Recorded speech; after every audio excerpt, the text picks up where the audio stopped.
Retired SP आणि संयुक्त आदिवासी कृती समितीचा सचिव, आज पत्रकार परिषद घेण्याचा उद्देश असा आहे, रविवारी 15 सप्टेंबरला माननीय मुख्यमंत्री यांच्या अध्यक्षतेखाली एक मीटिंग झाली।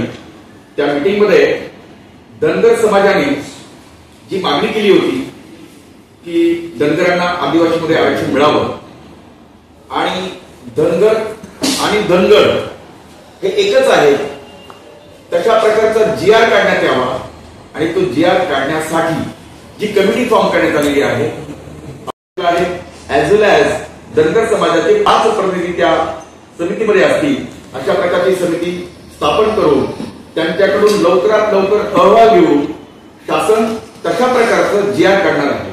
पहिल्यांदा शासनाच्या या कृतीचा मी निषेध करतो, धिक्कार करतो। मित्रहो, आजपर्यंत बऱ्याच जातींनी आदिवासी जमातींच्या नामसाधरणाचा फायदा घेऊन आदिवासीमध्ये ऑलरेडी घुसखोरी केलेली आहे। ती संख्या काही लाखात आहे।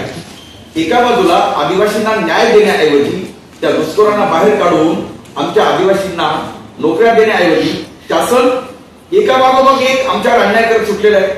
उदाहरणार्थ, मागे कोळी समाजानं जे ओबीसी मध्ये किंवा एसबीसी मध्ये आहे, जे आदिवासी नाही, अशा लोकांनी नामसाधरणाचा फायदा घेऊन आजपर्यंत बऱ्याच नोकऱ्या बळकावलेल्या आहेत। आमची मागणी आहे, 1.25 लाख जी घुसखोरी पहिलं बाहेर काढा, आमच्या लोकांना नोकऱ्या द्या। तिथे राहिलंच बाजूला त्यांच्या मिटिंगा लावून त्यांना सुलभतेने जातीची दाखले देण्यात यावे, अशा प्रकारचे जीआर काढले। त्यानंतर त्यांना पडताळणी सुलभतेने मिळावी, अशा प्रकारची मिटिंग लावली होती, ती आम्ही उधळून लावली। पुन्हा धनगर समाज गेले कित्येक वर्ष, याला इतिहास आहे, ते 78-79 पासून वाढतायत, मागणी करतायत की आम्हाला आदिवासींच्या सवलती मिळाव्या। पण आपल्याला सांगावं असं वाटतं की अगदी राज्य शासनाने तसा ठराव केला 78-79 साली, केंद्रात पाठविला, तो देखील मान्य केला गेला नाही। त्यानंतर अलाहाबाद हायकोर्टात सुद्धा यांच्या संघटनेची मागणी होती, ती फेटाळण्यात आली। आपल्या मुंबई हायकोर्टात सुद्धा फेटाळण्यात आली। ते सुप्रीम कोर्टमध्ये गेले। त्यांची एक संघटना आहे, अहिल्यादेवी होळकर संघटना आहे, सामाजिक संघटना, त्यांचे अध्यक्ष आमचे मित्रच आई रिटायर्ड आहे मोदी शिंदे साहेब आहेत। तर तिथे सुप्रीम कोर्टात सुद्धा ही मागणी फेटाळण्यात आली। आणि Tata institute of social sciences यांनी देखील अशा प्रकारचा अहवाल दिलेला आहे की धनगर हे आदिवासी नाही। त्याचबरोबर TRTI tribal research and training institute Pune, जी महाराष्ट्र शासनाची आहे, त्यांनी सुद्धा तशा प्रकारचा अहवाल दिलाय की धनगर हे आदिवासी नाही।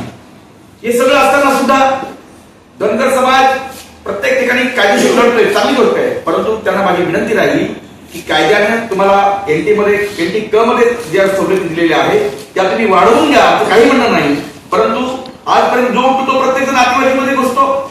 धनगर समाजात माझी विनंती राहील की तुम्ही जे म्हणताय धनगर आणि धनगर ही एक नाहीतच, पण यापुढे मला जाऊन खुलासा करावा असं वाटतो। पूर्वी CP आणि बिरार वेगळं होतं, महाराष्ट्र मुंबई स्टेट वेगळं होतं, पण जेव्हा महाराष्ट्र गव्हर्नमेंट निर्माण झालं, महाराष्ट्र स्टेट निर्माण झालं आणि गुजरात वेगळं प्लस CP बिरार मधला काही भाग आपल्याकडे आला, त्यात पूर्वी ज्या जमाती होत्या त्यात एक धांगड, धनगड नाही, धांगड DHANGAD, आणि जे नोटिफिकेशन आहे त्यात देखील क्लिअर कट मराठीमध्ये धांगडच आहे।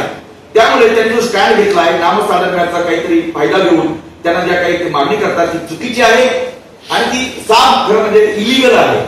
मित्रांनो, धांगड जमात आंध्री महाराष्ट्रात नसती, पण पूर्वीच्या CP आणि बिरारचा जो काही भाग आहे, ओरिसा असेल, त्यानंतर तुमचा बिहार असेल, झारखंड असेल किंवा मला वाटतं छत्तीसगड असेल, या भागात धांगड जमात जी ओरावची उपजमात आहे ती आजही अस्तित्वात आहे। महाराष्ट्रात जरी नसली तरी पूर्वीचे काही तिकडच्या यादीमध्ये CP आणि बिरारच्या यादीमध्ये आपल्याकडे आलेलं आहे।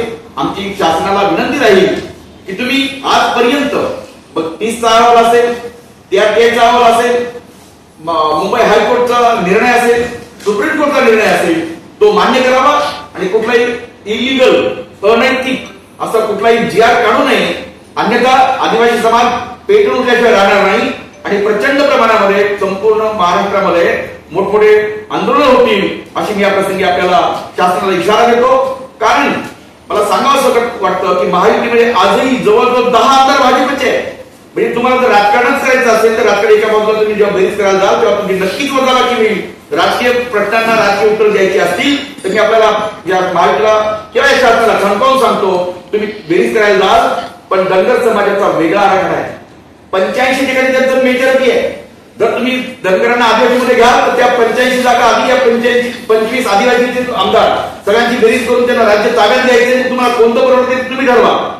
आणि म्हणून माननीय मुख्यमंत्री महोदयांना माझी विनंती आहे, आपण अशा प्रकारचा निर्णय घेऊ नये. ही समिती ताबडतोब बरखास्त करावी आणि आदिवासींना न्याय द्यावा अशी विनंती करतो. थांबतो. जय बिरसा, जय राघोजी.